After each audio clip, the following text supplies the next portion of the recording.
Hello and welcome back, Berkeley residents, to our city updates during the COVID pandemic. Today I have with me our city manager, Matt Baumgarten, to kind of talk with us more so about the operations and how, this all came to be and what happened from a municipal level in order to make sure that we stay functioning. So before I get started into that, Matt, how are you doing? How is the family? Doing well. Trying to balance work from home. My wife and I are both mostly home right now. Trying to keep ourselves productive as well, and I'm trying to also balance that. I've got two young school-aged boys who are rambunctious and don't quite understand why they're not in school, but we're still trying to keep them motivated, keep them educated, and keep them happy for as much of the day as we can right now. Yes, definitely. I imagine that's quite a feat to deal with, as much as a lot of our Berkeley residents are dealing with, for sure. Yes. So kind of jumping into, the operational aspects, can you share from your perspective, how this all kind of came to be, what did it look like from a municipal standpoint as the executive orders from the governor kind of came through, and what we had to do to ensure our city staff, as well as the municipality as a whole, stayed functioning for our community? Yeah. So we sort of learned about the successive executive orders just like anybody else. And so each time a new one came out, we tried to acquiesce to them the best we could. We started by, unfortunately, closing down our community center, our library, places where people congregate in large numbers. We knew that was not something that we wanted to facilitate, because the best way to slow the spread was to keep people farther apart. And then we had to take after that, we had to take the step of closing City Hall to the public, but largely had our staff here intact, scrubbing in, scrubbing out, disinfecting surfaces. And then came the stay home, stay safe order. And at that point, we had to quickly facilitate a work from home situation.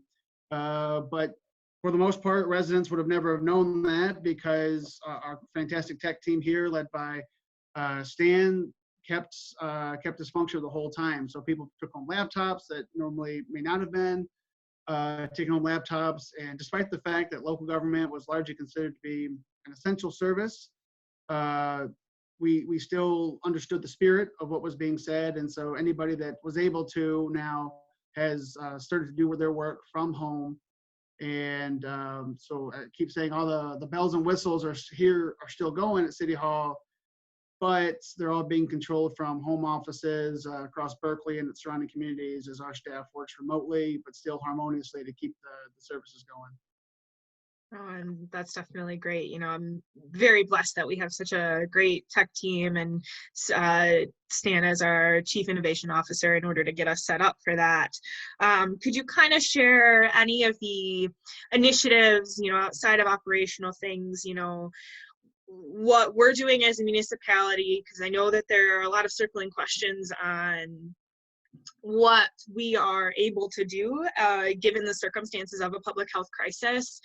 So maybe touch up on that a little bit, and where do we fall in order for a public health crisis? What is our role as a local municipality specifically, but then also kind of share what other initiatives that our staff and community partners, as well as some of our council members, are doing to keep in touch with the residency. Sure.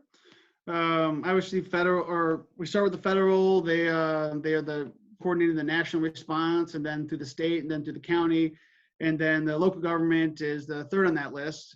And so through the successive levels of government, we've been sort of following our leads. Obviously, we take a ton of direction from the state and from the county. The city of Berkeley doesn't have its own local county health office, so we work very closely with in a public health crisis, we work with the county's health office. We take a lot of our lead there. They have the expertise, they have the frontline knowledge on sort of the best way to mitigate the effects of a virus like this. And that's where you see a lot of the coordinated effort and comes from, hand washing, social distancing, Our park closures came through from that office. They have been a fantastic leader in helping not just Berkley, but all, I think, 63 cities, villages, and townships in Oakland County get the best information possible here. So on a local level, what we're doing now in midst of this is, of course, guaranteeing the public safety remains paramount. Our officers are still, they can't work from home. So our public safety officers are still here. They run medical, they run police calls, they run fire calls, all now with certainly a higher level of protective gear than they've ever had to do in the past. So they have their masks, they have the personal protective equipment, their face shields. They're doing everything they can to keep their officers very healthy. Now, also our public works team, they've gone through a couple of different changes in their operations as well. We now have our public works staff essentially working on a active reserve kind of status here. They are, for the most part, home unless we need a project, and then we have a team called in to address whatever that project or whatever that need is. We've gone with group 1, group 2 format so that if, and we hope it doesn't happen, but if someone is exposed, we can limit the exposure in our staff that way so that we still are able to have a continuity of service plan in place. And then there's just some good things like what right now our library staff, our parks and rec staff, some of our council members are also calling seniors, just saying, hey, how you doing? Is there anything you need? Just let's talk. Let's kind of be a voice in the dark here to try to combat isolation as much as possible because as you know, our community center, our library, those are huge hubs for people just to experience community. And without those, we need to try to facilitate that in a different way. And it's we're a couple days into the calls, they've been really well received. And I think the staff are getting just as much out of these as those that are being called. So it's heartwarming for sure. Yeah, no, that's great. And I know that at least in the conversations that we've had and with our Parks and Rec and Library Director, it's definitely going a long way, even though, we're limited in our capacity, just the fact that we're able to, do the little bit that we can, it definitely means a lot. So I know that a lot of people appreciate it, and just as a staff member, it's very appreciated as well. Sure.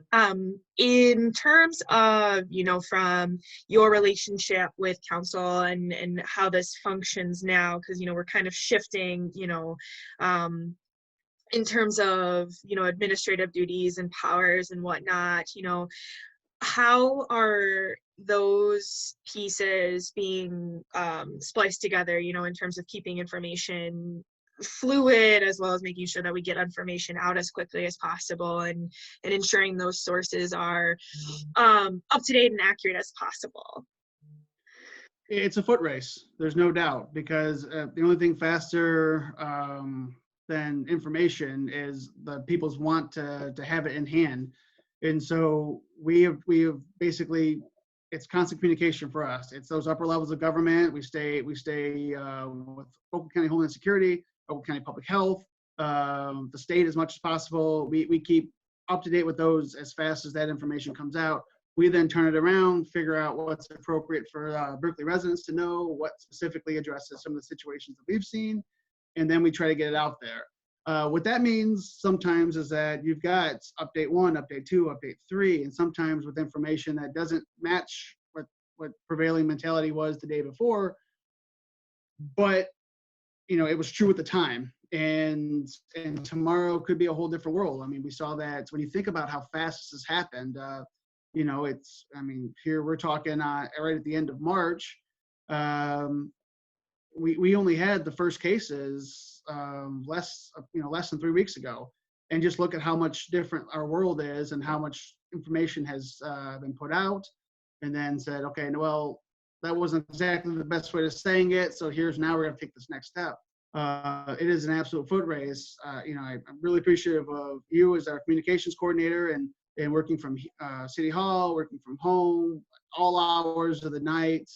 When the information is put out, then it's our top priority to get it to our residents. And residents have seen emails from us, Facebook posts from us, Twitter posts. I'm trying to think, Nextdoor even. I mean, wherever people are, that's where we're trying to put the information in their hands. And it just, bear with us as we try to make sure you have it as soon as we do. But there is a little bit of filtering that we need to do to make sure that stuff is appropriate for Berkeley. And if we need to add anything over and above what the state's message says, say, like, this is a statewide rule, but remember, specifically in Berkeley, this is how we need to address this. Yeah, I keep going back to the analogy that it feels like a race. Yeah. Well, and from your perspective, what would you recommend in terms of where people can go to find more information, or if they want to reach out to you, or, keep in contact with making sure that resources or source information is accessible to them? Is there any place that you suggested where people? Yeah, there are 3 great sources for that. Locally here, if you go to the berkleymish.org, the city's website, you'll see right when you go in there, there's a little box that kind of in the corner here, if I can draw my little line here. In the corner here on the website will be a link to our COVID page, how, information specific to Berkeley. Next level up in government, you've seen the county has a fantastic, on their health site, they've got a fantastic website on how to address COVID as well. If you just search Oakland County coronavirus, Oakland County COVID-19, the link will take you directly to there. They've got GIS maps, they've got best practices, they've got sort of information on resources if you need to reach out and get some kind of aid to your home. They've got it there. State has a fantastic site. The Center for Disease Control, the CDC, has a fantastic site as well. So if you see a theme on all those, these are the government sites, is what I would continue to recommend. So locally, county, state, federal, CDC specific or COVID specific sites. That's the best place to get information. The only thing I would tell people not to look at all would be sort of unverified sites, places that are just speculating wildly, places that peddle in rumors. I would stay away from those. It causes a ton of undue stress. You can put yourself in a situation where all of a sudden you think you've learned something that is not useful. And we've seen everything from harmless little things like, coughing in your arm is not good, all the way up to people actually recommending to drink hazardous materials as a way to clear these things out. And a ton of harm comes for that. So stick with verified government sources.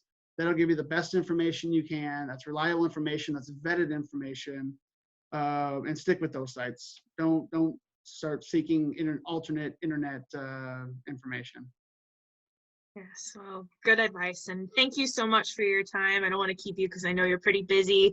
I just really appreciate you just taking the time and reaching out and letting our residents hear from you. Sure. And I say to the residents as well, keep up the beautiful things that I've seen people on Franklin. They're handing out toilet paper and toothbrushes. As my family and I go out for walks, we see uplifting signs in people's windows, sidewalk chalk, just thanking neighbors. We see people every night at 7 o'clock. They're going out and just waving at each other. That gives you a good sense, who's still out and about, who's able to get out. If you say, hey, person across the street from me hasn't, they were active and now they're not. I hope they're okay. Berkeley supporting Berkeley is one of the best things that has come out of this so far. And there's not a lot of good, I'll be honest with you, but that has been wonderful. So keep it up, Berkeley. You're doing a great job. Yes. Well, thank you so much. And thank you, Berkeley residents. Stay up to date with us on our website under the Inside Berkeley section, or you can follow us on social media where we'll be posting these as well. We'll talk soon. Bye.